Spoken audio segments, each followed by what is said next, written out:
আপনারা ইয়াজুজ মাজুজের নাম শুনেছেন না? ইংরেজিতে বলে গগ ম্যাগগ। নূহ আলাইহিস সালামের 4 সন্তান ছিল, হাম, সাম, ইয়াফাস, কানাআন। এই ইয়াফাসের বংশধর হচ্ছে ইয়াজুজ মাজুজ, জঙ্গলি, হাজার হাজার শুধু বংশ বিস্তার করে। তারা এসে লোকালয়ে মানুষের উপর আক্রমণ করে, তাদের গবাদি পশু এগুলো ছিনিয়ে নেয়, ফলমূল খেয়ে ফেলে। তো যুলকারনাইন বাদশার কাছে যখন বিচার দেওয়া হলো, উনি বললেন ঠিক আছে, তোমাদের ট্যাক্স দেয়া লাগবে না, তোমরা শারীরিক পরিশ্রম করে আমাকে সাহায্য করো। তো উনি বর্তমানে হচ্ছে এক পাশে কৃষ্ণ সাগর, ব্ল্যাক সি, আরেকদিকে কাস্পিয়ান হ্রদ বা কাস্পিয়ান সাগর। এইখানে 2 পাহাড়ের মাঝখানে ফাঁকা জায়গায় তিনি বড় বড় লোহার পাত প্রথিত করলেন, গেড়ে দিলেন। এরপরে তামা, সীসা গালিয়ে বিশাল একটা ওয়াল তৈরি করলেন। এটা যুলকারনাইন উনার বানানো ওয়াল বা ড্যাম, প্রাচীর। এখন আর ইয়াজুজ মাজুজ আসতে পারে না, ওরা আর আসতে পারে না। ওরা প্রতিদিন এটা ভাঙার চেষ্টা করে, কিন্তু ভাঙতে ভাঙতে আরেকটু ভাঙলেই ভেঙে যাবে। ওরা বলে আগামীকাল ভেঙে ফেলবে, ইনশাল্লাহ বলতে ভুলে যায়। এজন্য এরপরের দিন এসে দেখে আবার এটা আগের মতো হয়ে আছে। কিয়ামতের আগ দিয়ে ওদের মধ্যে এই ইনশাআল্লাহর প্রেরণা আসবে। তাদের একজন বলে উঠবে, আগামীকাল ইনশাআল্লাহ আমরা এটা ভেঙে খান খান করে দেবো, ঠিকই ভেঙে ফেলবে। তখন তারা ভেঙে চুরে কুটি কুটি ইয়াজুজ মাজুজের দল এসে হামলে পড়বে। সামনে পড়বে তাবারিয়া সাগর, একদল এসে তাবারিয়া সাগর এমন ভাবে খাবে, এই দল যাওয়ার পরে আরেক দল এসে এখানে যে সাগরে যে পানি ছিল এটা কল্পনাই করতে পারবে না। তারা পৃথিবীতে ফিতনা ফাসাদ করবে। ঈসা আলাইহিস সালাম তখন আসবেন। মক্কার কুরাইশরা কোনোভাবেই যখন রাসূল সাল্লাল্লাহু আলাইহি ওয়াসাল্লামকে দমাতে পারছিল না, তখন তারা প্ল্যান করলো যে আমরা মদিনাতে যে মদিনার ইহুদিদের কাছ থেকে কিছু জেনে আসি। কারণ মক্কাবাসীদের নবী, রাসূল, ওহী, আখিরাত এগুলোর ব্যাপারে কোনো ধারণা ছিল না। তো ফলে তারা কুরাইশরা নজর ইবনে হারিস এবং উকবা ইবনে আবি মুঈত এই 2 জনকে পাঠালো, তোমরা মদিনায় যাও, মদিনায় ইহুদিরা থাকে, ইহুদিদের কাছে তাওরাত নাজিল হয়েছিল। They have idea regarding prophets and আখিরাত, আখিরাত কি, নবী কি, এগুলোর আইডিয়া তাদের আছে। তো তাদের 2 জনকে পাঠালো যে তোমরা যে তাদের জিজ্ঞেস করো যে আমাদের জ্ঞাতি ভাইদের মধ্যে থেকে একজন তো নবী দাবি করে, সে কি আসলে নবী কিনা, আমরা কিভাবে বুঝবো? তো যেই চিন্তা সেই কাজ, তারা গেল মদিনাতে, মক্কা থেকে মদিনায়, যে খুলে বললো যে আমাদেরই এক ছেলে, আমাদেরই এক লোক বয়স 40 হওয়ার পর থেকে বলে আমি নবী, আমার কাছে ওহী আসে, আল্লাহ আমার কাছে বাণী পাঠায়, আর তিনি আমাকে বাণী বাহক করে পাঠিয়েছেন তোমাদের কাছে। এটা আসলে সত্য কিনা, আমরা একটু কনফিউশনে আছি। তো ইহুদিরা বলল তোমরা যে তাকে 3টি প্রশ্ন করবে, যদি উত্তর দিতে পারে বুঝবে সত্য নবী। 1 নম্বরে জিজ্ঞেস করবে যে মুহাম্মদ বলো তো আসহাবে কাহাফ কারা, আসহাবে কাহাফ সম্পর্কে তোমরা কি জানো? যে সূরাটার নাম সূরাতুল কাহাফ। কাহাফ মানে হচ্ছে কেই, গুহা, মানে গুহাবাসী। 7 জন যুবক এই গুহার ভিতরে আশ্রয় নিয়েছিল ঈমান বাঁচানোর জন্য। মুহাম্মদ তুমি যদি সত্য নবী হও বলো এই ঘটনাটা কি। 2 নম্বরে তাকে জিজ্ঞেস করবে যুলকারনাইন বাদশা সম্পর্কে কি জানে, সে কিছু জানে কিনা। 3 নম্বর তাকে জিজ্ঞেস করবে মা হুয়া রূহ, রূহ কি, যে রূহটা দেহে ঢুকলে মানুষ নড়ে চড়ে, প্রাণবন্ত একটা অ্যানিমেশন থাকে, এটা বের হয়ে গেলে সে ডেড বডি, লাশ হয়ে পড়ে থাকে। What is the origin of রূহ, স্পিরিট। এই 3টা প্রশ্নের উত্তর যদি জানে তাহলে আসলেই সে সত্য নয়। তারা এসে জিজ্ঞেস করলো মুহাম্মদ বলো আসহাবে কাহাফ কারা, বলো যুলকারনাইন কে, বলো রূহ কি। এই 3টা প্রশ্নের উত্তর যদি করতে পারো তাহলে বুঝবে তুমি সত্য নবী। রাসূল সাল্লাল্লাহু আলাইহি ওয়াসাল্লাম বললেন ঠিক আছে যাও, আগামীকাল উত্তর বলে দেব। তিনি ইনশাআল্লাহ বলতে ভুলে গেলেন। রাসূল সাল্লাল্লাহু আলাইহি ওয়াসাল্লামের ধারণা ছিল প্রতিদিনই তো জিবরাইল কোরআনের আয়াত নিয়ে আসে, তো তারই ধারাবাহিকতায় আগামীকাল আসবে, আমি জিজ্ঞেস করে নিব এই 3টা প্রশ্নের উত্তর। তারপরের দিন সবাই এসে হাজির, কিন্তু জিবরাইল আলাইহিস সালাম আসেন। রাসূল সাল্লাল্লাহু আলাইহি ওয়াসাল্লাম একটু বিব্রতকর পরিস্থিতিতে বললেন। তারা বলল তুমি তো আজকে অ্যাপয়েন্টমেন্ট দিয়েছো, ডেট দিয়েছো, বলো উত্তর বলো। রাসূল সাল্লাল্লাহু আলাইহি ওয়াসাল্লাম বলল আজকে না, আগামীকাল বলে দিলাম। রাসূল সাল্লাল্লাহু আলাইহি ওয়াসাল্লাম ইনশাআল্লাহ কথাটা মনে করতে পারতেছেন না। এরপরের দিনও তারা এসে হাজির, কিন্তু রাসূল সাল্লাল্লাহু আলাইহি ওয়াসাল্লাম উত্তর দিতে পারতেছেন না। তারপরের দিন এভাবে পিছাচ্ছেন, রাসূল সাল্লাল্লাহু আলাইহি ওয়াসাল্লাম ডেট দিচ্ছেন না। এভাবে 1 দিন 2 দিন 3 দিন না, 15 দিন। কয় দিন? এদিকে তো এই প্রশ্নের উত্তর জানার জন্য এখন 1-2 জন আসে না, দলে বলে কাফিররা আসে। কারণ রাসূল সাল্লাল্লাহু আলাইহি ওয়াসাল্লামকে এখানে অপমান করা যাচ্ছে, ছোট করা যাচ্ছে, হেয় করা যাচ্ছে। তারা এসে হাসাহাসি করে। আবু বকর, ওমর রাদিয়াল্লাহু আনহুকে বলে দেখো তোমরা না বলছো সত্য নবী, উনি সত্য নবী হলে তো প্রথম দিন উত্তর দিয়ে দিতে পারতো, পারে না কেন? এটা থেকে বোঝা যাচ্ছে তিনি আসলে মিথ্যাবাদী। 15 দিন রাসূল সাল্লাল্লাহু আলাইহি ওয়াসাল্লামের জন্য এত বিব্রতকর পরিস্থিতি আর ছিল না। 15 দিন পর আল্লাহ তাআলা আয়াত নাযিল করলেন ওয়ালা তাকুলান্না বিশাইইন ইন্নী ফাইলুম যালিকা গাদা ইল্লা আইয়াশা আল্লাহ। অর্থাৎ হে নবী, ভবিষ্যতের কোনো কাজে যখন ওয়াদা দিবেন, কমিটমেন্ট করবেন, আপনি আইয়াশা আল্লাহ মানে ইনশাআল্লাহ বলা ছাড়া কখনো দিবেন না। রাসূল সাল্লাল্লাহু আলাইহি ওয়াসাল্লামকে শিক্ষা দেওয়ার মধ্য দিয়ে বেসিক্যালি আল্লাহ তাআলা গোটা মুসলিম উম্মাহকে শিক্ষা দিলেন, আমাদেরকে শিক্ষা দিলেন, যাতে আমরা ভবিষ্যতের কাজে আগে ইনশাআল্লাহ বলি। তো রাসূল সাল্লাল্লাহু আলাইহি ওয়াসাল্লাম লেসনটা পেলেন, এরপর আল্লাহ তাআলা উত্তর জানিয়ে দিলেন, আম হাসিবতা আন্না আসহাবাল কাহফি ওয়ার রহিমি কানু মিন আয়াতিনা আজাবা। টানা 2 পৃষ্ঠা উত্তর দিলেন আসহাবুল কাহফ কারা। তাওরাত, জাবুর, ইনজিলে কোথাও এত বিস্তারিত উত্তর নাই আসহাবে কাহফের ব্যাপারে। আল্লাহ তাআলা আল কাহাফ, সূরাতুল কাহাফ নামে গুহাবাসীদের নামে একটা সূরা দিলেন, বিস্তারিত 2 পৃষ্ঠায় বর্ণনা করলেন তারা কারা। কুরাইশরা তো তাআজ্জুব বনে গেল, ঘটনা কি, মুহাম্মদের উত্তর কিভাবে জানবে? সে তো কারো কাছে পড়ে নাই, লেখে নাই, এই দেশের বাইরেও কোথাও যায় নাই। দ্বিতীয় প্রশ্ন ছিল যুলকারনাইনকে আল্লাহ আয়াত নাযিল করলেন, ওয়াসআলুনাকা আন যিলকারনাইন কুল সাআতলু আলাইকুম মিনহু যিকরা। টানা আল্লাহ তাআলা প্রায় 1.5 পৃষ্ঠা, 1 পৃষ্ঠারও বেশি যুলকারনাইনের ঘটনা শোনালেন। আর রূহের কথা শোনালেন সূরা আল ইসরাতে, ওয়াসআলুনাকা আনির রূহ কুলির রূহু মিন আমরি রাব্বি ওয়া মা উতীতুম মিনাল ইলমি ইল্লা কালিলা। রূহ এটা আল্লাহর স্পেশাল একটা অর্ডার, আল্লাহর আদেশে এটা ঢুকে আল্লাহর আদেশে বের হয়। এটা কেউ ছুতে পারে না, ধরতে পারে না, দেখতে পারে না, এটা আল্লাহর পক্ষ থেকে একটা মিরাকেল। 3টা প্রশ্নের উত্তর যখন আল্লাহ তাআলা দিয়ে দিলেন, রাসূল সাল্লাল্লাহু আলাইহি ওয়াসাল্লাম তাদেরকে সাবলীল ভাষায় শুনিয়ে দিলেন, তারা অবাক হয়ে গেল। এইটা হচ্ছে সূরাতুল কাহাফ নাজিল হওয়ার প্রেক্ষাপট। এরকম একটা সিচুয়েশনে নবুয়তির 5ম বছরে আল্লাহ তাআলা এই সূরাটা নাজিল করেছেন। এই সূরার কিছু ফজিলত আছে। রাসূল সাল্লাল্লাহু আলাইহি ওয়াসাল্লাম জুমার দিনে এই সূরাটা আমাদেরকে তেলাওয়াত করতে বলেছেন। আপনারা তেলাওয়াত করেন তো সূরা কাহাফ? যদি জেনে না থাকেন আজকে থেকে করবেন। রাসূল সাল্লাল্লাহু আলাইহি ওয়াসাল্লাম বলেছেন যে জুমার দিনে যে এই সূরা কাহাফ তেলাওয়াত করবে, মান ক্বারা সূরাতাল কাহফি ফি ইয়াউমিল জুমআতি আযা লাহু মিনান নূরি মা বাইনাল জুমআতাইন। 2 জুমার মাঝখানে আল্লাহ তাআলা এই জুমার সময়টাকে তার জন্য আলোকিত করে দেয়। কি করে দেয়? আলোকিত করে দেয়। একটা নূর তার জন্য সেট করে, এই নূর তাকে হেদায়েতের পথে অবশিষ্ট রাখে। এটা হচ্ছে একটা। তাহলে জুমার দিন আমরা সূরা কাহাফ তেলাওয়াত করব, মনে করি এটা সুন্নাহ। জুমার দিনের সুন্নাহগুলোর মধ্যে থেকে একটা সুন্নাহ হচ্ছে সূরা কাহাফ তেলাওয়াত করা। আবার আরেকটা হাদিসে রাসূল সাল্লাল্লাহু আলাইহি ওয়াসাল্লাম বলেছেন, মান হাফিযা 10 আয়াতিন মিন আউয়ালি সূরাতিল কাহফি উসিমা মিন ফিতনাতিদ দাজ্জাল। যে ব্যক্তি সূরা কাহাফের প্রথম 10 আয়াত মুখস্থ করবে সে দাজ্জালের ফিতনা থেকে মুক্তি পাবে। দাজ্জালের নাম তো আপনারা শুনেছেন, ভয়ঙ্কর ডেঞ্জারাস একটা ক্যারেক্টার। পৃথিবীর শুরু থেকে শেষ পর্যন্ত এর চেয়ে বড় ফিতনা আসেনি, আসবেও না। দাজ্জালের ফিতনা, সে তার এক চোখ থাকবে, আরেক চোখ এরকম বন্ধ থাকবে, এখানে লেখা থাকবে কাফারা। কোনোভাবেই তাকে দমানো যাবে না, হত্যা করা যাবে না। আল্লাহ নবী ঈসা আলাইহিস সালাম তাকে হত্যা করবেন। তো যে ব্যক্তি সূরা কাহাফ তেলাওয়াত করবে, সূরা কাহাফের প্রথম 10 আয়াত বিশেষ করে মুখস্থ রাখবে, আল্লাহ তাআলা উসিমা মিন ফিতনাতিদ দাজ্জাল, দাজ্জালের ফিতনা থেকে তাকে বাঁচাবেন। তা আমরা দাজ্জালের ফিতনা থেকে বাঁচতে চাই কি চাই না? আমরা যেন সূরা কাহাফের প্রথম 10 আয়াত মুখস্থ করি, সূরা কাহাফ যেন জুমার দিন আমরা তেলাওয়াত করি। So now the question arises, what is the relationship of সূরাতুল কাহাফ with দাজ্জাল? দাজ্জালের সাথে সূরা কাহাফের রিলেশনটার কারণ কি? একটা মেকানিজম তো এখানে আছে। এত সূরা থাকে, রাসূল সাল্লাল্লাহু আলাইহি ওয়াসাল্লাম কেন বললেন যে সূরা কাহাফ পড়লে দাজ্জালের ফিতনা থেকে বাঁচবে? কারণটা কি? এর কারণ হচ্ছে দাজ্জাল আমাদেরকে যে সমস্ত জিনিস দিয়ে ফিতনায় ফেলবে, ওই ফিতনাগুলোর সলিউশন আল্লাহ তাআলা সূরা কাহাফের ভিতরে রেখে দিয়েছেন। দাজ্জাল 4টা জিনিস দিয়ে আমাদেরকে ফিতনায় ফেলবে। That's trial of faith, 1 number. ঈমানের পরীক্ষা সে আমাদেরকে ফেলবে, আমাদের বিশ্বাস নিয়ে ছিনিমিনি খেলবে সে। এটার সলিউশন আছে সূরা কাহাফ, আমি বলবো আস্তে আস্তে। 2 নম্বরে দাজ্জাল আমাদেরকে ফিতনায় ফেলবে, দ্য ট্রায়াল অফ ওয়েলথ, সম্পদ দিয়ে সে আমাদেরকে ফিতনায় ফেলবে। 3 নম্বর দ্য ট্রায়াল অফ নলেজ, জ্ঞান দিয়ে সে আমাদেরকে ফিতনায় ফেলবে। 4 নম্বর দ্য ট্রায়াল অফ পাওয়ার, ক্ষমতা দিয়ে সে আমাদেরকে ফিতনায় ফেলবে। দাজ্জাল 4টা জিনিস দিয়ে আমাদেরকে পরীক্ষায় ফেলবে। কয়টা? 1 হচ্ছে ইমানি পরীক্ষা, 2 হচ্ছে সম্পদ দিয়ে পরীক্ষা, 3 হচ্ছে জ্ঞান দিয়ে পরীক্ষা, 4 হচ্ছে ক্ষমতা দিয়ে পরীক্ষা। সে ইমানের পরীক্ষায় আমাদেরকে ফেলবে। সে এসে বলবে আমি তোমার রব, এবং এটা প্রমাণ করার জন্য যা যা দরকার আল্লাহ তাআলা তাকে সব দিবেন, সে সব করতে পারবে। সে বলবে আমি তোমার রব। যদি বিশ্বাস না হয়, তোমার বাবাকে যদি জীবিত করে বিশ্বাস করবে? অনেকে বলবে হ্যাঁ আমার আব্বাকে জীবিত করে দেখান। তো তার বাবাকে ঠিকই সে জীবিত করে ফেলবে। আসলে শয়তান তার বাবার সূরত নিয়ে সামনে দাঁড়াবে, আরে তাই তো, এটাই তো আমার বাবা, এটাই তো আমার দাদা।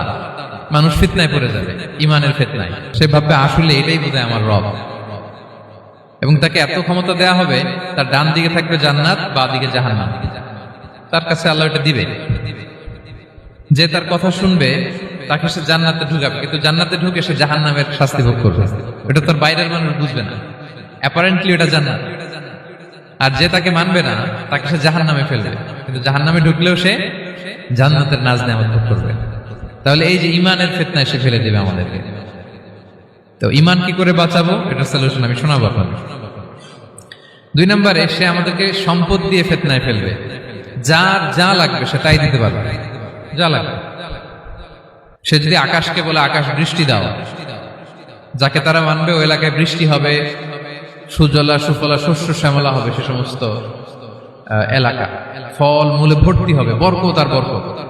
আর যে এলাকার লোকেরা, জনপদের লোকেরা তাকে মানবে না, সে বলবে ওখানে বৃষ্টি হবে না, হবেও না, ওখানে খরা, দুর্ভিক্ষ, মাটি ফেটে চলছে, মানুষ না খেয়ে মরবে, মহামারী, দুর্ভিক্ষ দেখা দেবে।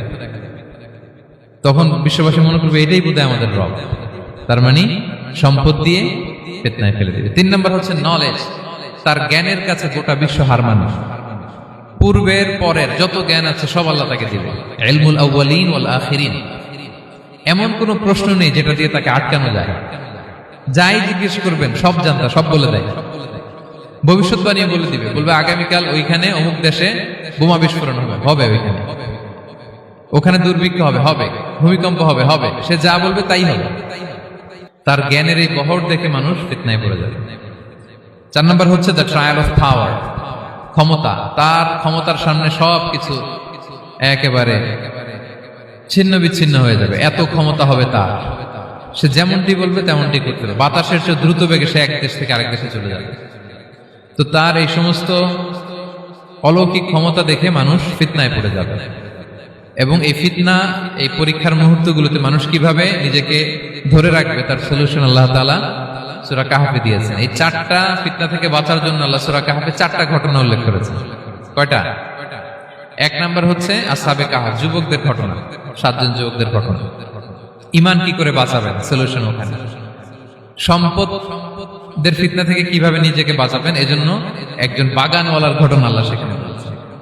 জ্ঞানের ফিতনা থেকে কি করে বাঁচবেন, এজন্য আল্লাহ তাআলা মুসা আলাইহিস সালাম এবং খিজির আলাইহিস সালামের ঘটনা সেখানে উল্লেখ করেছেন।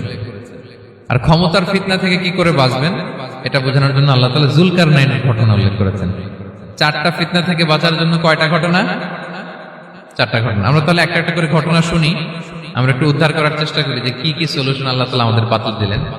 1 নম্বর হচ্ছে আসহাবে কাহফের ঘটনা। এটা 250 খ্রিস্টাব্দের সময়কালে রোমান সাম্রাজ্যের একজন বাদশা ছিল, নাম দাকিয়ানুস, প্রতাপশালী বাদশা, পৌত্তলিক, মূর্তির পূজা করে। ঈসা আলাইহিস সালাম বিদায় নিয়েছেন, 200-250 বছর হলো। তো সব নবীর ধর্মই কিন্তু ইসলাম, যদিও আমরা নাসারা বলি, ইহুদি বলি, সব নবীদের ধর্মই কি ইসলাম। তো তিনি ছিলেন পৌত্তলিক, মূর্তির পূজা করত।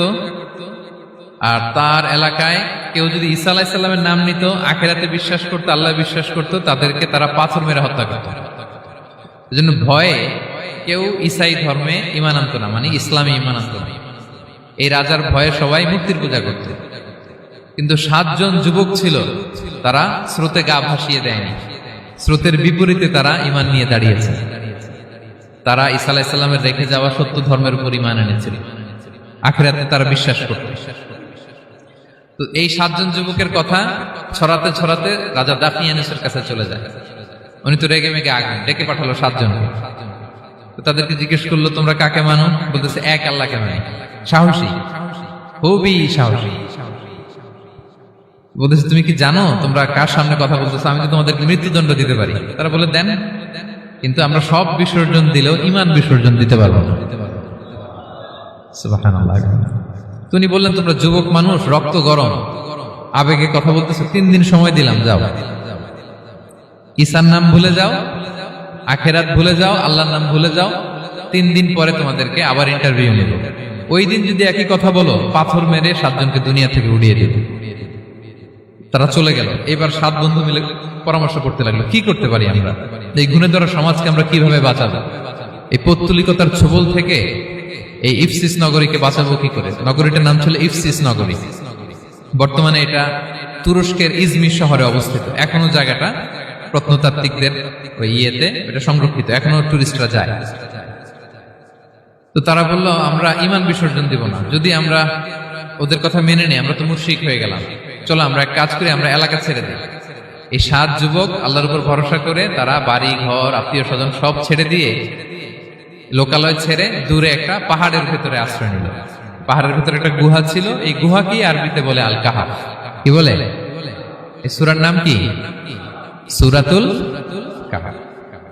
তো তাদের সাথে সাথে একটা কুকুরও যাচ্ছিল, তারা বারবার তাড়িয়ে দেওয়ার চেষ্টা করতেছিল কুকুরটাকে যাতে না যায়, কিন্তু এই কুকুর শুধু কান্না করে তার সাথে যাওয়ার জন্য ঘেউ ঘেউ করতেছিল।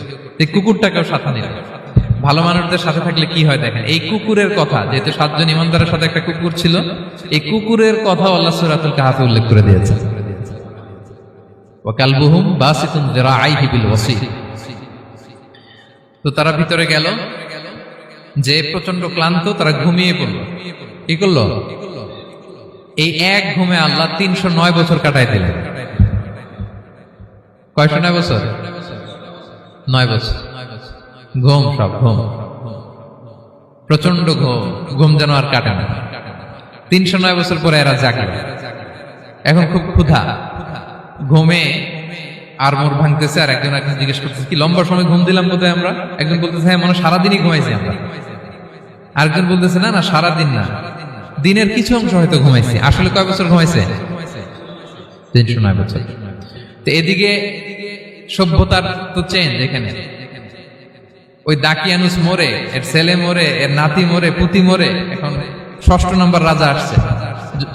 প্রজন্মের পর প্রজন্ম তো শেষ। 309 বছরে কমপক্ষে 4-5টা জেনারেশন চেঞ্জ হবে। তো জেনারেশন চেঞ্জ হয়ে, এলাকা চেঞ্জ হয়ে, তারা যে স্বপ্ন দেখেছিল এই ইফসিস নগরীতে কালিমার পতাকা উঠবে, তাদের স্বপ্ন আল্লাহ বাস্তবায়ন করেছেন। 309 বছরের ব্যবধানে এই এলাকার সবাই মুসলিম হয়ে গেছে। আল্লাহ চাইছিলেন ওদেরকে দেখাবে এটা, ওদের স্বপ্নটা যে বাস্তবায়ন হয়েছে এটা দেখাবে। তো ঘুম থেকে উঠছে, একজনকে তারা বললো যে লুকায় লুকায় চাদর মুড়ি দিয়ে কিছু রুটি নিয়ে আসো বাজার থেকে, যাতে তোমাকে না চিনে। চাদর মুড়ি দিয়ে যাও। কিছু পয়সা ছিল, মুদ্রা দিয়ে দিছে। তো সে যে যখন দোকানদারের কাছ থেকে রুটি নিয়েছে আর মুদ্রা দিছে, দোকানদার বলে এই মুদ্রা কোথা থেকে আসলো? 309 বছর আগে মালয়েশিয়াতে রিঙ্গিট ছিল কিনা জানি না, যেভাবে ওরা ট্রানজাকশন করতে পারে, যেটা ছিল ওইটা যদি এখন কেউ দেয়, রাজধানী বিলাসে খাবার পাওয়া যাবে? হ্যাঁ। তো রুটিওয়ালা বলে তুমি বর্তমান সময়ের মুদ্রা দাও, এটা দিচ্ছ কেন? বলতেছে এটা তো বর্তমান সময়ের মুদ্রা। বলতেছে এই যে মুদ্রার মধ্যে দেখো কোন সালের সিল দেওয়া, এটা তো শত শত বছর আগে। বলতেছে কি বলে শত বছর আগে? আমি তো আজকে সকালেই বাজার করলাম, ওই বাজার করে যে টাকাগুলো ছিল ওইটাই তো পকেটে। বলতেছে বলে কি? নিশ্চয়ই তুমি গুপ্তধনের সন্ধান পেয়েছো, হিডেন ট্রেজার। বলো, মানে তার সাথে এদের কথাবার্তা কিছু মিলতেছে না। পরে তাকে ধরে ওই সময়কার রাজার কাছে নিয়ে গেছে। ওই রাজা আবার মুসলিম, সবাই মুসলিম তখন। সে যা বলে এরাও কেউ বিশ্বাস করে না, এরাও যা বলে এও বিশ্বাস করে না। আর এলাকা এর বাড়িঘর আসবে কোত্থেকে? এর নাতি পুতি যা আছে 5-6 পুরুষ তো মরে সবাই কবরে। তখন তার কথা শুনে সবাই অবাক। তো এটা মিলানোর জন্য তারা 309 বছর আগের দাকিয়ানুস বাদশার সরকারি যে নথিপত্র, ওই পুরাতন ছিঁড়া নথিপত্র তারা বের করলো। বের করে দেখি ঠিকই দাকিয়ানুস নামে এক বাদশা ছিল, আর অনেক শত শত বছর আগে মোস্ট ওয়ান্টেড 7 জন যুবক ছিল, যাদের ব্যাপারে এক্সিকিউশনের অর্ডার ছিল। এখন দেখে তারা অবাক। লম্বা ঘটনা আমি খুব শর্ট করে বলতেছি। পরে সবাই মিলে তাকে সহ ওই গুহায় গেল। গুহায় যাওয়ার পরে সে বাকিদেরকে ডাকতে গুহার ভিতরে ঢুকলো। আল্লাহ তাআলা 7 জনকে ওইখানে মৃত্যু দিয়ে দিলেন। চিরকালের জন্য এই 7 জন ঘুমায় পড়ল। আর এলাকাবাসী রাজা সহ ওইখানে তারা একটা মসজিদ নির্মাণ করলো। This is the story of আসহাবে কাহাফ। তো এলাকাবাসী যদিও মুসলিম হয়েছিল, কিন্তু আখিরাতের ব্যাপারে তাদের একটা সন্দেহ ছিল যে আসলে মানুষ মরার পরে কি আবার জীবিত হবে? মৃত্যুবরণ করার পরে আবার মানুষ জীবিত হবে? তাদের মনের মধ্যে একটা সন্দেহ ছিল যে আসলে মারা গেলে মানুষ আবার উঠতে পারে। তো তাদের এই সন্দেহ দূর করার জন্য আল্লাহ তাআলা এই 7 জনকে 309 বছর ঘুম পাড়িয়ে আবার জীবিত করলেন। সুবহানাল্লাহ বিহামদিহি। তাহলে ঈমান কিভাবে বাঁচাতে হয়, এটার প্রেরণা আমরা এই 7 যুবকের কাছ থেকে পাই। এখানে যেটা আমরা শিখি প্রিয় ভাইরা, 1 নম্বর লেসন হচ্ছে আমাদের গুড কোম্পানি লাগবে, রাইটাস পিপল, মানে আমাদের সার্কেলটা ভালো হইতে হবে।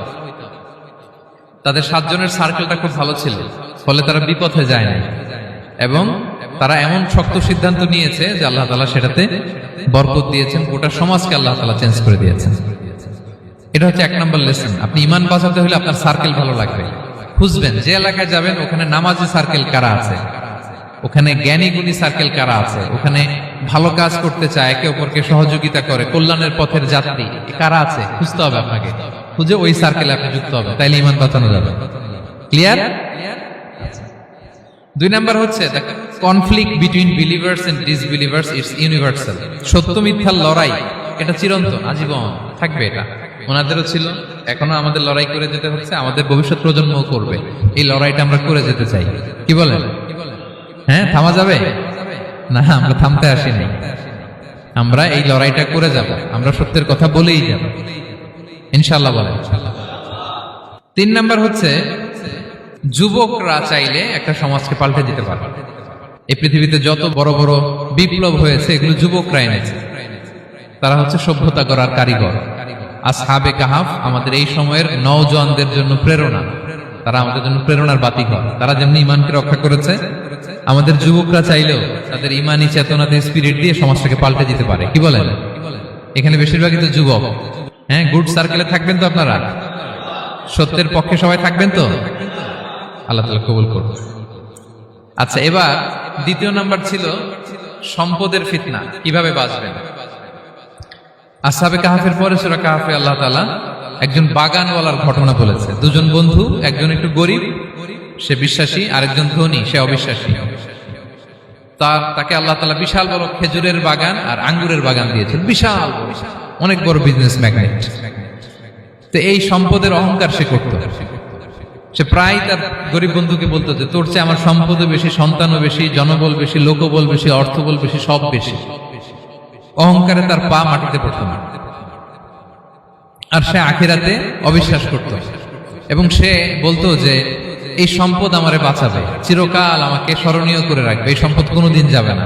অনেক বড় বড় ধনীরা আছে, তারা এরকম মনে করে যে আমি এত বড় সিআইপি, হ্যাঁ, আমি এত বড় বিজনেস ম্যাগনেট, এই দিন বোধহয় আর চেঞ্জ হতে পারে না, আমার আজীবনই বোধহয় এত পাওয়ার থাকবে, এত সম্পদ থাকবে। এটা ভুল ধারণা। এটা কি ভুল ধারণা? এই যে তুরস্কে দুর্ভিক্ষ হইল না, আপনারা দেখছেন না যে অনেক সম্পদের মালিক বাড়ি ঘর ভেঙে রাস্তার ফকির। এখন ওই যে ডিফিউজিদের জন্য যে খাবার আসছে ওখানে লাইনে দাঁড়াইছে, কারণ এখন লাইনে না দাঁড়ালে খাবারও তো মিলবে না।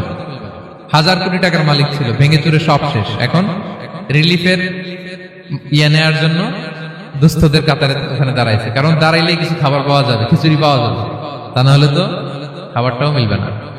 এই যে বঙ্গবাজারে আগুন লাগলো আমাদের বাংলাদেশে, 20টা-25টাও দোকান ছিল অনেকের যাদের অন্যান্য বিজনেস আছে তারা হয়তো সার্ভাইভ করতে পারতেছে, কিন্তু এমন অনেক ব্যবসায়ী ছিল সব শেষ, জ্বলে পুড়ে তার টাকা পয়সা পুঁজি স্বপ্ন সব শেষ। তো ধনীকে গরিব বানাতে আল্লাহর 1 সেকেন্ডও লাগে না। ওই বিশাল প্রাসাদ থেকে টেনে ভাঙ্গা থালা হাতে দিয়ে রাস্তায় নামাইতে আল্লাহর কয় সেকেন্ড লাগে বলেন তো? 1 সেকেন্ডও লাগে না। সো এই লেসনটা কিন্তু আমাদের নিতে হবে। এবং ওই ব্যক্তির নসিবে তাই ঘটেছিল, সে যখন অহংকার করতেছিল আল্লাহ তাআলা আকাশ থেকে হুসবান একটা আগুন পাঠালেন। ওই আগুন এসে তার আঙ্গুরের বাগান, তার খেজুরের বাগান, বিশাল মাইলকে মাইল এই বাগান জ্বালিয়ে পুরো মুহূর্তের মধ্যে সারখার করে, এবং মুহূর্তের মধ্যে সে পথের ভিখারি, ফকির। এই ঘটনাটা এনে আল্লাহ তাআলা সম্পদশালীদেরকে রিমাইন্ডার দিলেন যে এই সম্পদের ফিতনায় তোমরা পড়ে যেও না। আমরা সম্পদশালী হলে বাস্তবতা অনেক সময় ভুলে যাই। সূরাতুল হুমাযাতে আল্লাহ তাআলা বলেন ইয়াহসাবু আন্না মালাহু আখলাদা, সম্পদশালীরা মনে করে এই সম্পদ আমাকে চিরকাল বাঁচিয়ে রাখবে, চিরকাল বোধহয় এই সম্পদ আমার হাতে থাকবে। না, এটা হাতের ময়লা, আজ আছে কাল নাই, যে কোনো সময় চলে যেতে পারে। এটা হচ্ছে ম্যাটেরিয়ালিস্টিক আউটলুক, বস্তুবাদী চিন্তা থেকে এই আমাদের ধনী ভাইদের এই সমস্যাটা হয়, ভোগবাদী চিন্তার প্রভাব আর কি। সম্পদ যখন হাতে থাকে ধরাকে সরাজ্ঞান করে, মনে করে যে সবই আমার কন্ট্রোলে। না, আপনারে ওই গরিবের কাতারে আনতে, ওই রিলিফের সম্পদ নেয়ার জন্য ওই লাইনে দাঁড় করাইতে আল্লাহর 1 সেকেন্ডও লাগে না। এটা খেয়াল রাখতে হবে। আমরা যখন প্রাইভেট কারে চড়ি মাঝে মাঝে অনেকে এসে হাত পাতে, এদেরকে ছোট করা যাবে না। গল্পটা আল্লাহ ভিন্ন করতে আল্লাহর 1 সেকেন্ডও লাগে না। ওইদিকে আমি দাঁড়ায় হাত পাততাম আর উনি প্রাইভেট কারে বসে থাকতো, আল্লাহ চাইলে এরকম করতে পারতেন না? পারতেন। তো এখান থেকে আমাদের জন্য শিক্ষা হচ্ছে সম্পদ এটা ক্ষণস্থায়ী, আজ আছে কাল নাই, এটা ক্ষণস্থায়ী, এটাকে এভারলাস্টিং মনে করা যাবে না। এভারলাস্টিং হচ্ছে আখিরাত, ওয়ালাল আখিরাতু খায়রুল লাকা মিনাল উলা, আখিরাত তোমার জন্য দুনিয়ার চেয়ে শ্রেষ্ঠ। এবং আল্লাহ তাআলা দৃষ্টান্ত একটা দিয়েছেন যে দুনিয়ার জীবনটা হচ্ছে কামা, ওই পানির মতো যেটা আনজালনাহু মিনাস সামা, আকাশ থেকে নাজিল করেছি। ওই পানি ক্ষেতের মধ্যে পড়ে ফসল, ফুল ফসল হয়েছে। এরপরে যখন ফসল কাটা হয়, ওই ক্ষেত খামার এগুলো তৃণলতা হয়ে যায়, ভুসির মতো হয়ে যায়। তখন বাতাসের ঝাপটায় একবার এদিকে যায়, একবার ওদিকে যায়। অনেক লম্বা উপমা, আমি সংক্ষেপে বললাম। তো শেষ আউটপুটটা হচ্ছে এটা, সম্পদ এটা মুহূর্তেই চলে যেতে পারে। সম্পদ উপার্জন জায়েজ আছে, মুসলিমরা সম্পদ উপার্জন করতে পারবে, কোনো অসুবিধা নাই। আপনি যদি ধনী হন এটা ভালো, ফলে আপনি যাকাত দিতে পারবেন, অসহায় দুস্থদের সহায়তা করতে পারবেন, কন্ট্রিবিউট করতে পারবেন। আপনি সম্পদ হাতের মুঠোয় নেবেন, কন্ট্রোল করবেন, কিন্তু এই দিকে স্থান দিবেন না, দ্যাটস ইট, তাহলেই হবে। আমরা সম্পদ কি করতে পারবো? উপার্জন করতে পারবো, কিন্তু হৃদয়ে স্থান দিতে পারবো না। হৃদয়ে স্থান থাকবে আখিরাতে। এই মাইন্ডসেট যদি আপনি গড়ে তোলেন, তাহলে সম্পদের ফিতনা আপনি কখনো করবেন না। এই পয়েন্টটা কি ক্লিয়ার সবার? ক্লিয়ার। 3 নাম্বার ফিতনা ছিল কিসের ফিতনা দেখি কে বলতে পারে? প্রথমটা হচ্ছে বিশ্বাস বা ইমানের ফিতনা, 2 নাম্বার হচ্ছে সম্পদের ফিতনা, 3 নাম্বার জ্ঞানের ফিতনা। জ্ঞানেরও কিন্তু ইলমেরও একটা গরম আছে, যার ইলম আছে তার মধ্যে এই সমস্যাটা কাজ করে। সেটার জন্য আল্লাহ তাআলা মুসা আলাইহিস সালাম, খিজির আলাইহিস সালামের ঘটনা বলেন। আমি খুব সংক্ষেপে বলবো, সময় কম। মুসা আলাইহিস সালাম হচ্ছে বনি ইসরাইলের নবী, আর খিজির আলাইহিস সালাম কেউ বলেছেন নবী, কেউ বলেছেন আল্লাহর ওলি। আসলে আরবিতে ওনার নাম খদির, আমরা বাংলায় বলি খিজির। খদির মানে সবুজ। উনি যে কোনো জায়গায় বসলে ওখানে মরা গাছ, লতা পাতা এগুলো সবুজ হয়ে যেত। অনুর্বর এলাকার উপর দিয়ে হেঁটে গেলে ওটা উর্বর হয়ে যেত। তো মুসা আলাইহিস সালাম একবার ওয়াজ করতেছেন এইভাবে বনি ইসরাইলের সামনে, খুতবা দিচ্ছেন। হঠাৎ এক লোক দাঁড়ায় বলে, ইয়া নবী আল্লাহ, মান আ'লামু ফিল আরদ, বর্তমান পৃথিবীতে সবচেয়ে জ্ঞানী কে? মুসা আলাইহিস সালাম বললেন, ফাকালা আনা, আমি। কি বললেন? উনি আসলে ভুল কিছু বলেন নাই, কারণ প্রত্যেক জামানার নবীকেই আল্লাহ তাআলা সবচেয়ে বেশি জ্ঞান দিয়ে পাঠান, কারণ তার কাছে ওহীর জ্ঞান আসে, অদৃশ্যের খবর আসে, ইলমুল গায়ব আসে। কিন্তু এই উত্তরটা আল্লাহ তাআলার পছন্দ হয় না। আল্লাহ তাআলা চাচ্ছিলেন মুসা যদি বলতো আল্লাহ তাআলাই জানে কি জ্ঞানী, বা আল্লাহই সবচেয়ে জ্ঞানী, এরকম হলে ভালো হতো। কিন্তু মুসা আলাইহিস সালাম কি বলছে? আমি। এখন প্রশ্ন করলো, সবচেয়ে বড় জ্ঞানী কে? উনি কি বললেন? আমি। এই যে আমি, এটাতে ঝামেলা আছে। আমি বড়, আমি জানি, আমি সব, দিস ইজ প্রবলেমেটিক। আল্লাহ এটা পছন্দ করলেন না। আল্লাহ তাআলা মুসা আলাইহিস সালামকে বললেন, মুসা তুমি যে বলছো তুমি জ্ঞানী, না তুমি জ্ঞানী না, তোমার চেয়ে বড় জ্ঞানী আছে। মুসা আলাইহিস সালাম বলে, তাই নাকি? আমার চেয়ে বড় জ্ঞানী কে?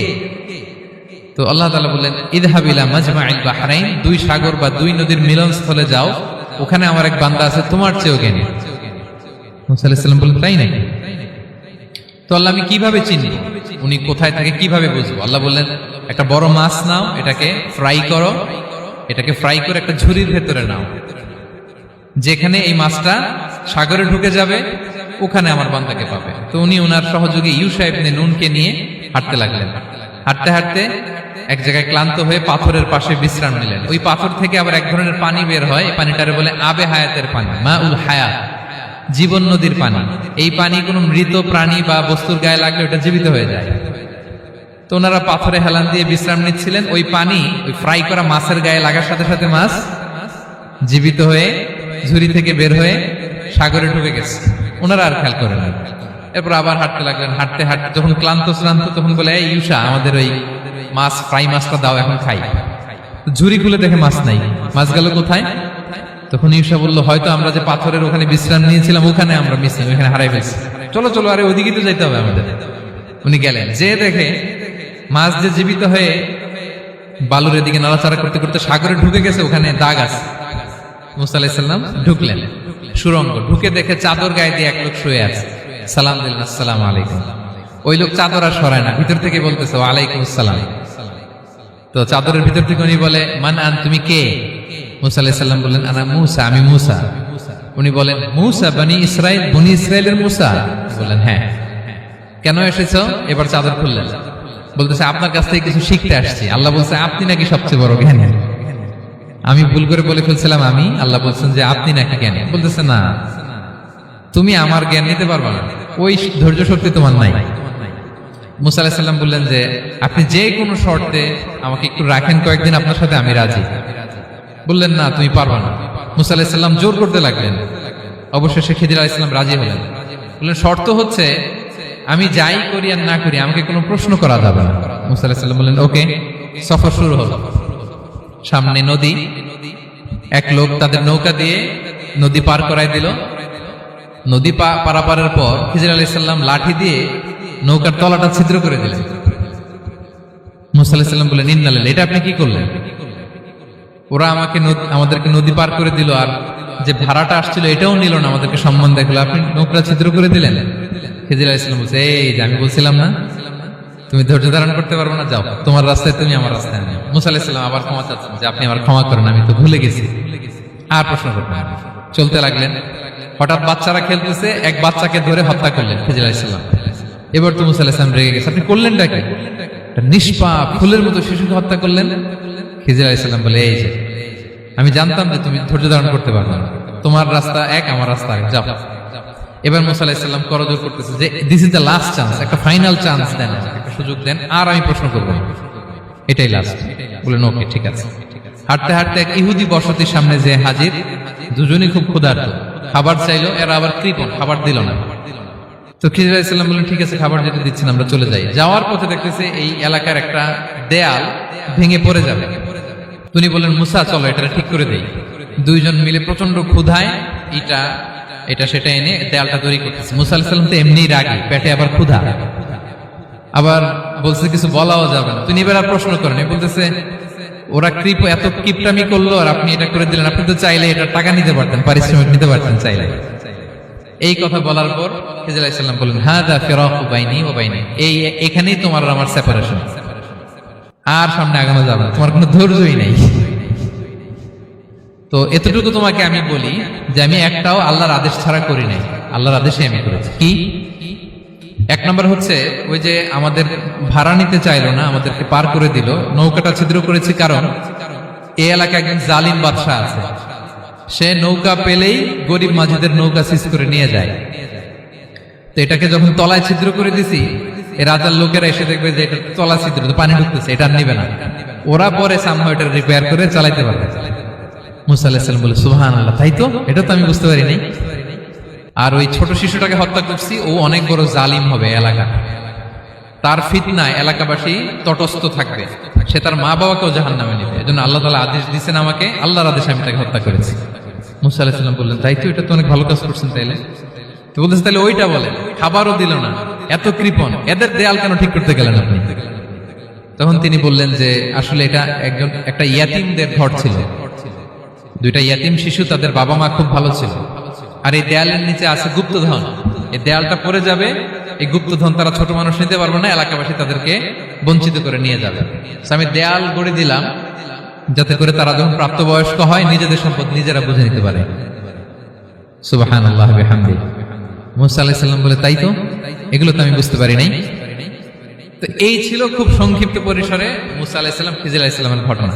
তো রাসূল সাল্লাল্লাহু আলাইহি ওয়াসাল্লাম বুখারীতে একটা চমৎকার কথা বলেছেন, তিনি বলেছিলেন ওয়াদিদনা আন্না মুসা সাবার হাত্তা ইউকাসসা আলাইনা মিন আমরিহিমা। রাসূল সাল্লাল্লাহু আলাইহি ওয়াসাল্লাম বলেছিলেন ইস, আমার ভাই মুসা যদি আরেকটু ধৈর্য ধরতো তাহলে আরো কিছু অজানা তথ্য আমরা জানতে পারতাম। এখান থেকে, এই ঘটনা থেকে আমরা কি শিখলাম? প্রথম যেটা আমরা শিখলাম, জ্ঞান নিয়ে বড়াই করতে নেই, ঠিক কিনা? জানার কোনো শেষ নেই, জাননেওয়ালার উপরও জাননেওয়ালা আছে, জ্ঞানীর উপরও জ্ঞানী আছে। আপনি কিছু জেনেই মনে করবেন না আমি সব জানি, আপনার চাইতেও বেশি জ্ঞানী অনেকে আছে। অনেক সময় বক্তার চাইতেও শ্রোতারা অনেক জ্ঞানী। হয়তো এখানে এমন অনেক জ্ঞানী লোক আছে যার ধারে কাছেও আমরা কেউ নেই, হতে পারে। সো আমি সব জানি, এটা ভুল, এটা শয়তান বলে। এটা কে বলে? শয়তান বলে। আবু নাওয়াস একটা কবিতা লিখেছেন, ওয়াকুল লিমান ইয়াদঈ ফিল ইলমি ফালসাফাতান হাবাসতা শাইআন ওয়া গাবাত আনকা আশিয়াউ। কেউ যদি বলে আমি সব জানি, তুমি তাকে বৃদ্ধাঙ্গুলি দেখিয়ে বলো আপনি কিছুই জানেন না, আপনি অল্প কিছু জেনেছেন, জানার এখনো অনেক বাকি। তাহলে মুসা আলাইহিস সালামের এই ঘটনা জিজ্ঞেস করা হলো কে জ্ঞানী, উনি বললেন আমি জ্ঞানী। এরকম কি আমরা কখনো বলবো না? সবচাইতে বড় জ্ঞানী কে? ওয়া ফাওকা কুল্লি যী ইলমিন আলিম, সবচাইতে বড় জ্ঞানী আল্লাহ তাআলা। সো জ্ঞান নিয়ে আমরা অহংকার করব না।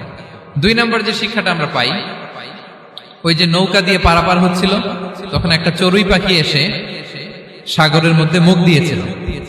তো খিজির আলাইহিস সালাম বললেন মুসা, তুমি কি চড়ুই পাখিটা দেখতে পাচ্ছ? হ্যাঁ দেখতে পাচ্ছি। চড়ুই পাখিটা যে সাগরে মুখ দিলে দেখতে পাচ্ছ? হ্যাঁ দেখতে পাচ্ছি। তখন খিজির আলাইহিস সালাম বললেন, চড়ুই পাখিটা সাগরে মুখ দিয়ে পানি খাওয়ার পরে চড়ুই পাখির ঠোঁটে বা চঞ্চুতে যতটুকু পানি লেগে আছে, এই পানিটা হচ্ছে তোমার, আমার এবং মহাবিশ্বের আমাদের সকলের জ্ঞান। আর এই মহাসাগরের সকল পানি হচ্ছে আল্লাহ তাআলার জ্ঞান। আল্লাহ তাআলা বলেছেন, ওমা উতিতুম মিনাল ইলমি ইল্লা কালিলা, আমি তোমাদেরকে একেবারে অল্প জ্ঞান দিয়েছি, একেবারে অল্প। এই রহস্যে ঘেরা এই মহাবিশ্বের অনেক কিছুই আমাদের অজানা। প্রিয় ভাইরা, আমরা অনেক কিছু জানি না, আমাদের এই লিমিটেড নলেজ এগুলো ধরে না, তারপর আমরা জ্ঞানের বড়াই করি। আপনারা উপমাটা বুঝতে পারছেন? একটা নৌকা থেকে চড়ুই পাখি ঠোঁট দিয়ে পানি খাচ্ছে, পানি খাওয়ার পরে স্বভাবতই চড়ুই পাখির ঠোঁটে একটু পানি তো লাগবে। খিজির বললেন যে এই পানিটা হচ্ছে তোমার, আমার, পৃথিবীর সবার জ্ঞান, আর এই সাগরের বাকি পানিগুলো কার জ্ঞান? এবার বুঝতে পারছেন আল্লাহ তাআলার জ্ঞানের পরিধি। আমরা জ্ঞান নিয়ে যেন কখনো কি না করি, বড়াই না করি। জ্ঞান দুই ধরনের, একটা বাহ্যিক জ্ঞান, একটা অন্তর্নিহিত জ্ঞান।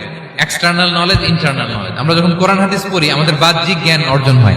কোরআন হাদিস পড়লেই আপনি জ্ঞানী হয়ে যান। এটা কোরআন হাদিস পড়তে হয়, এটা ডাইজেস্ট করতে হয়, এটার উপর আমল করতে হয়। এই জ্ঞান অর্জন শেষে এরপরে আল্লাহর প্রিয় বান্দাদেরকে আল্লাহ অন্তরে ইলমের নূর দেন, ইলহাম দেন। That is the knowledge, that is the pure knowledge. আপনি হাফেজে কোরআন হয়ে ভাবেন না আপনি সব জানেন, আপনি বুখারী মুখস্থ করে ভাবেন না সব জানেন। এই সব জ্ঞান অর্জন করার পরে ইলমের নূর হাসিল হয়, সেটা আল্লাহ সবার দেয় না। সো এই অন্তর্নিহিত জ্ঞান, দূরদৃষ্টি, farsightedness, that is the pure knowledge. এটার জন্য বছরের পর বছর, যুগের পর যুগ সাধনা করতে হয়। সেটার জন্য এই জ্ঞান অর্জনের জন্য তিনটা জিনিস করতে হয় ইলমের নূর অর্জনের জন্য। কয়টা? এক হচ্ছে বিনয়, দুই হচ্ছে সফর, তিন হচ্ছে সবর। আবার বলি, এক হচ্ছে বিনয়, দুই হচ্ছে সফর, তিন হচ্ছে সবর। আল্লাহ তাআলা আল্লাহর নবীকে তাওরাত দেওয়ার পরেও আরো ট্রেনিং সেশন করাইছেন খিজির আলাইহিস সালামের কাছে। যাও, ওনার কাছে গেলে তুমি ছোট হবা, নত হবা। জ্ঞান যদি আমি নিতে চাই আমাকে ছোট হইতে হবে। ধরেন একটা গ্লাস থেকে একটা খালি গ্লাসে পানি ঢালবো, তো যেটাতে নেওয়া হবে এটা উপরে থাকলে হবে? যে গ্লাসটার মধ্যে পানি আছে এটা উপরে থাকবে, ওইটা ব্ল্যাঙ্ক গ্লাসের মধ্যে পড়বে। আপনি নলেজ, ইলম নিতে চাইলে আপনাকে নিচে থাকতে হবে, উনি উপরে থাকবে। আপনার শায়েখ আপনাকে দিবে, আপনার উস্তাদ আপনাকে দিবে, আপনার মুর্শিদ আপনাকে দিবে। বুঝতে পেরেছেন? তাহলে আমাদেরকে হাম্বলনেস লাগবে। শিখতে হইলে হাম্বল হইতে হয়, বিনয়ী হইতে হয়। আচ্ছা, দুই নাম্বার সফর করতে হয়। এটা আল্লাহ মুসা আলাইহিস সালামকে দিয়ে করাইছেন, যাও পিছে পিছে উস্তাদের পিছে পিছে ঘুরো। তো এজন্য সফর করতে হয়। এখন ঘরে বসে অনেক কিছু জানা গেল, উস্তাদের সান্নিধ্য লাগে, সফর করতে হয়। আমাদের ক্লাসিক আলেমরা হাদিস কালেকশনের জন্য শহরকে শহর সফর করতেন। এখনো আমাদের আলেমরা দেওবন্দে যায়, মিশরে যায়, মদিনায় যায়। এখানকার মালয়েশিয়ান স্টুডেন্টরাও দেশে বিদেশে যে নলেজ অর্জন করে। সফর আপনাকে লাগবে। তাহলে বিনয়, সফর, তিন নম্বরে কি? সবর। ধৈর্যশীল হইতে হবে। দেখেন মুসা আলাইহিস সালাম বারবার প্রশ্ন করে ফেলতেছেন, বারবার ওয়াদা ভঙ্গ করতেছেন। এরকম করলে হবে না, ধৈর্য লাগবে। ধৈর্যের বলে বলিয়ান হলে তখনই আপনার মধ্যে ইলম আসবে। তাহলে জ্ঞানের ফিতনায় পড়ার আর আমাদের কোনো সম্ভাবনা আছে? আমরা বিনয়ী হব, আমরা জ্ঞান আল্লাহর দিকে ফিরাই দেব। আমরা বলবো উনি সবচেয়ে ভালো জানেন। পারা যাবে তো ইনশাআল্লাহ? আচ্ছা, আমি একেবারে শেষ পর্যায়ে চলে আসছি, 2 মিনিটের মধ্যে শেষ করে দিচ্ছি।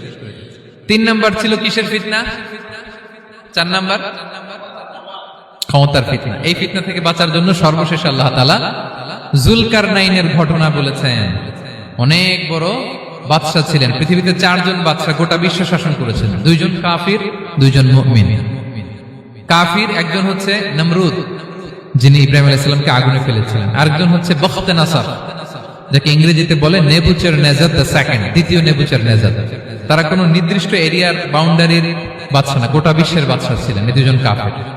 আর 2 জন বাদশা ছিলেন গোটা বিশ্বকে শাসন করেছেন, তারা ছিলেন মুমিন। একজন হচ্ছে সুলাইমান আলাইহিস সালাম, আল্লাহর নবী।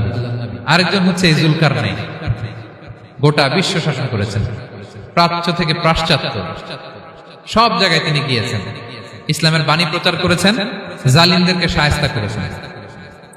তো এরকম দিক বিদিক তিনি জয় করতেছিলেন। অনেকে যুলকারনাইনকে আলেকজান্ডার দ্য গ্রেটের সাথে গুলিয়ে ফেলে না। ম্যাসিডোনিয়াতে যে আলেকজান্ডার দ্য গ্রেট ছিল, উনি আর যুলকারনাইন এক নন। যুলকারনাইন হচ্ছে আল্লাহ তাআলার প্রিয় একজন বান্দা, অনেক বড় সাহসী বীর পুরুষ ছিলেন, গোটা বিশ্বে ইসলাম প্রচার করেছেন।